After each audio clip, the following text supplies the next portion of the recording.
Why do we do what we do? It's one of the biggest questions there is, right? We all like to think we're in the driver's seat making all of our own choices. But are we, really? Today, we're going to pull back the curtain on the hidden forces that are actually guiding our decisions. We're going to talk about how to break free from a powerful trap the source material calls the lure. So, let's dive in. So, just think about this for a second. Have you ever felt that pull? You know, that almost magnetic feeling, just drawing you toward a decision?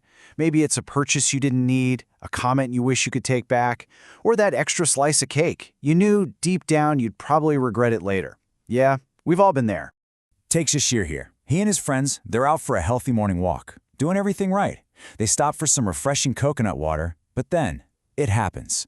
The smell of hot, freshly fried samosas hits them.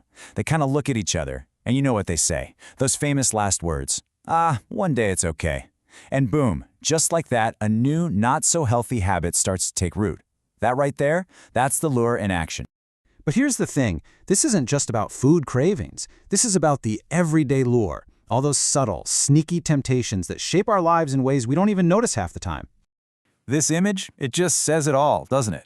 We're so often like this goldfish. We see something shiny that catches our eye, and we're just drawn to it, completely missing the hook that's attached. This feeling of being lured is a seriously powerful force, and it influences our big decisions about our careers, our relationships, our money, you name it. So it's really going on under the surface. To really get what the lure is all about, we have to look at our hidden drivers, the invisible forces that are actually steering the ship. And these drivers, they pop up everywhere. You see it in someone like Rahul, who was so afraid of being alone that he made up a whole story about his parents being sick just to get out of a massive career opportunity overseas.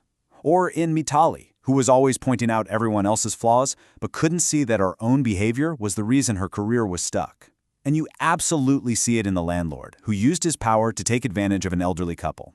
Fear, rationalization, the abuse of power, these are all our hidden drivers making themselves known. Okay, now it's your turn. Let's do a quick thought experiment. You're in charge of hiring for a 2-year project. You've narrowed it down to 2 perfect candidates. They have the exact same skills, same experience. One is a 27-year-old guy, unmarried. The other is a 27-year-old woman who just got married. Who do you pick? And more importantly, why? Be really honest with yourself about the assumptions that just popped into your head. If you hesitated for even a second, or if a reason came to mind that had nothing to do with their skills, well, you just ran smack into something called unconscious bias. It's basically a hidden preference, this automatic feeling that can cause us to act unfairly. And the craziest part is, we don't even know we're doing it. It's one of the most powerful hidden drivers there is.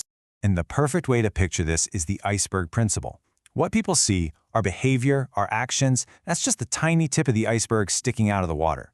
What's really driving everything is the massive, enormous part hidden underneath. Our values, our beliefs, our fears, and our assumptions. So much of it is totally hidden, even from ourselves.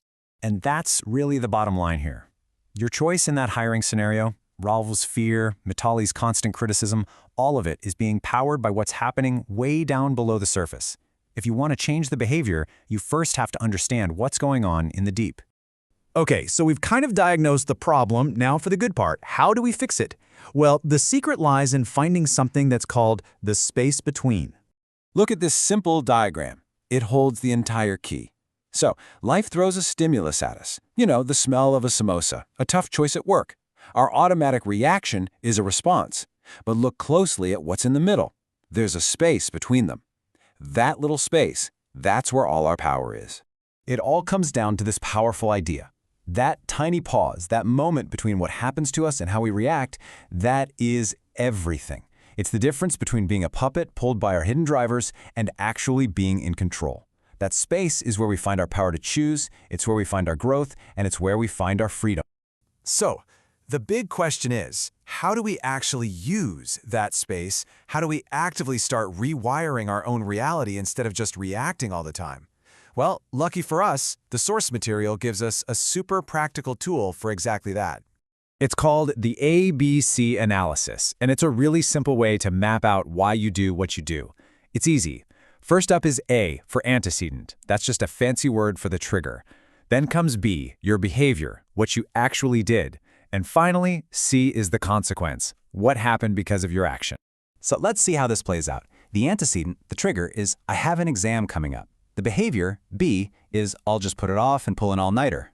And the consequence, C, hey, I get good grades. This whole loop creates what's called a changed reality, where this really bad habit gets reinforced because, hey, it worked. But then you try that same thing at work and you fail. The ABC loop can be a trap, making a destructive habit feel like a winning formula.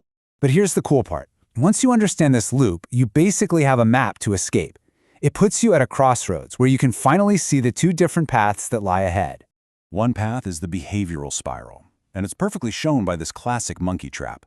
See, the monkey reaches into the jar for the nuts, but then it can't pull its fist out. All it has to do to be free is let go of the nuts, but it refuses. It's trapped by its own desire. It's trapped by the lure. This is that downward spiral, where we're just controlled by our impulses.